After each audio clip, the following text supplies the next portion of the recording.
Hello, my friends. Dustin Davis here with everything you need to know about the Kansas City. Kansas City finds itself in unfamiliar territory this December. The Chiefs organization, accustomed to postseason certainty and division dominance, now watches other teams control its fate. What was expected to be another championship pursuit has become a lesson in how quickly fortunes can shift in professional football.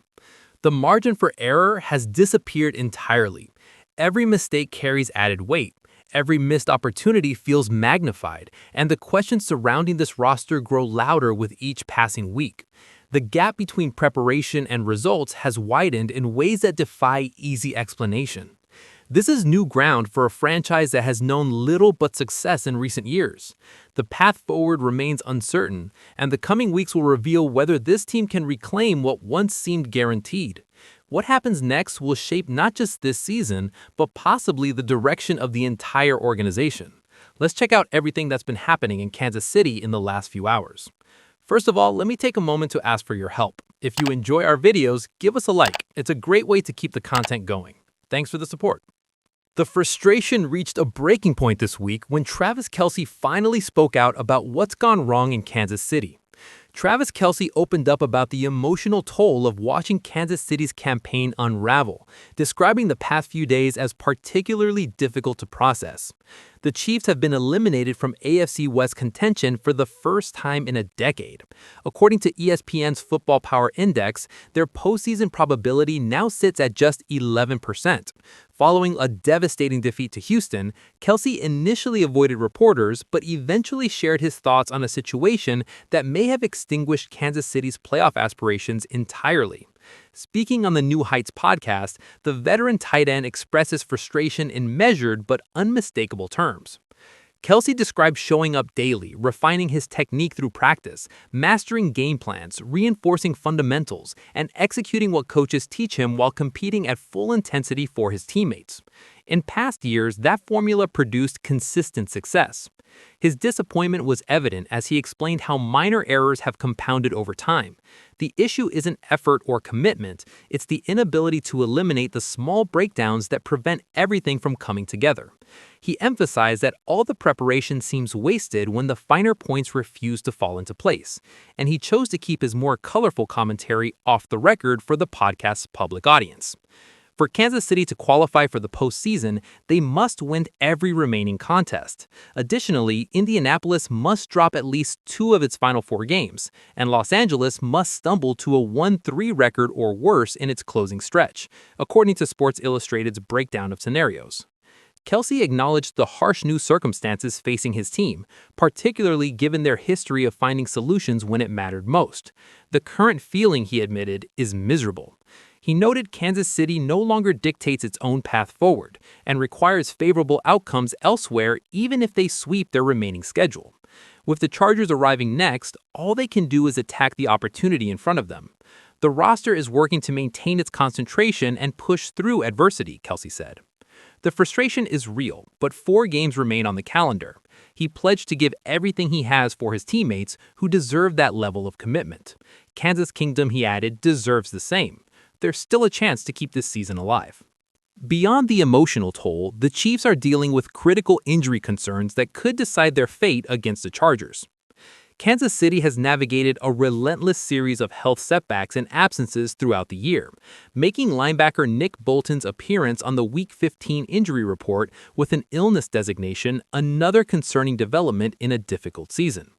Bolton missed practice on December 11th after participating fully the previous day, according to KC Star reporter Pete Sweeney. The absence could simply represent a standard veteran rest day, but it might also signal something more serious. Coaching and medical personnel will monitor his condition closely each day.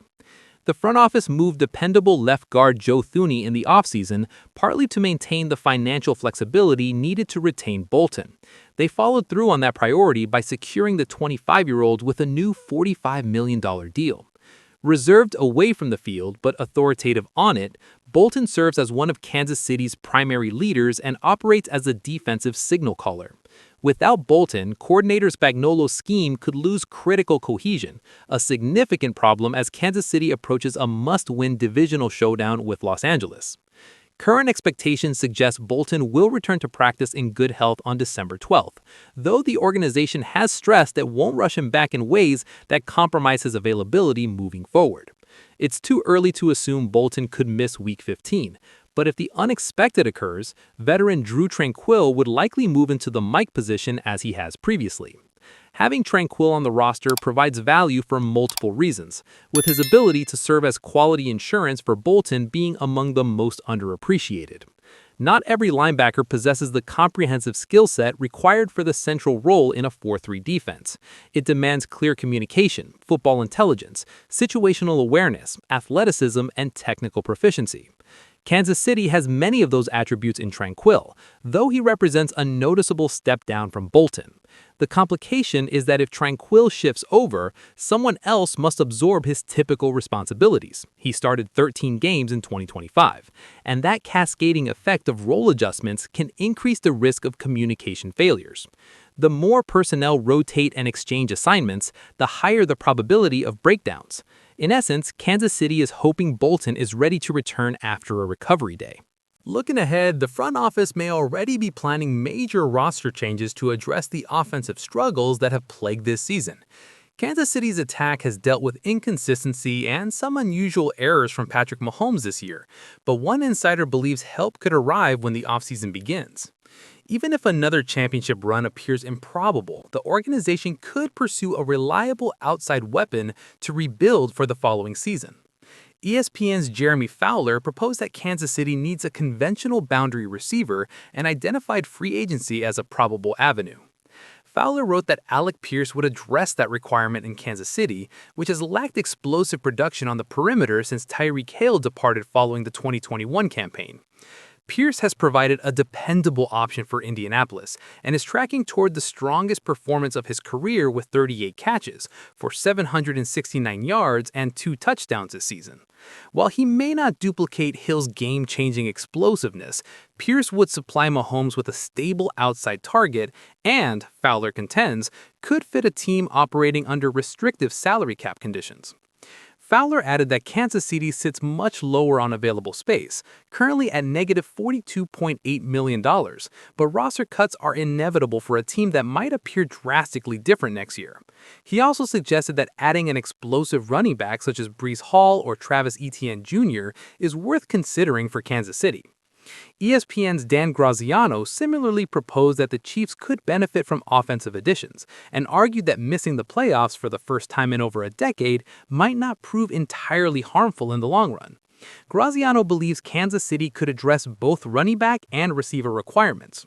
Graziano wrote that running back makes sense for the Chiefs, as does expanding their receiver room. He wondered whether missing the playoffs and having a reset imposed on them might not be the worst outcome, though he's certain Kansas City doesn't view it that way. Whether they reach the postseason or not, the Chiefs may be positioned to add reinforcements. Veteran tight end Travis Kelce considered retirement before returning this season, but he could be approaching the conclusion of his career. Mahomes hinted at that possibility following the Houston loss, mentioning he is treasuring the remaining time he has with the future Hall of Famer. Mahomes said every season he's had with Kelce in recent years, he tries to appreciate because the future is uncertain. Kelce got himself in excellent shape this year and has played outstanding football, and he'll have the freedom to decide whatever he wants to do after this season. But Mahomes knows one thing: Kelce's dedicating everything he has for the remainder of the season to pursue a playoff run. Should the Chiefs prioritize adding a boundary receiver like Alec Pierce in the offseason, or is the running back position a more urgent need? Do you think missing the playoffs could actually benefit Kansas City long-term by forcing a roster reset? Leave your analysis in the comments. Before you go, hit that like and subscribe button. Be part of our community and stay updated. Let's keep Chiefs strong together. Catch you in the next one.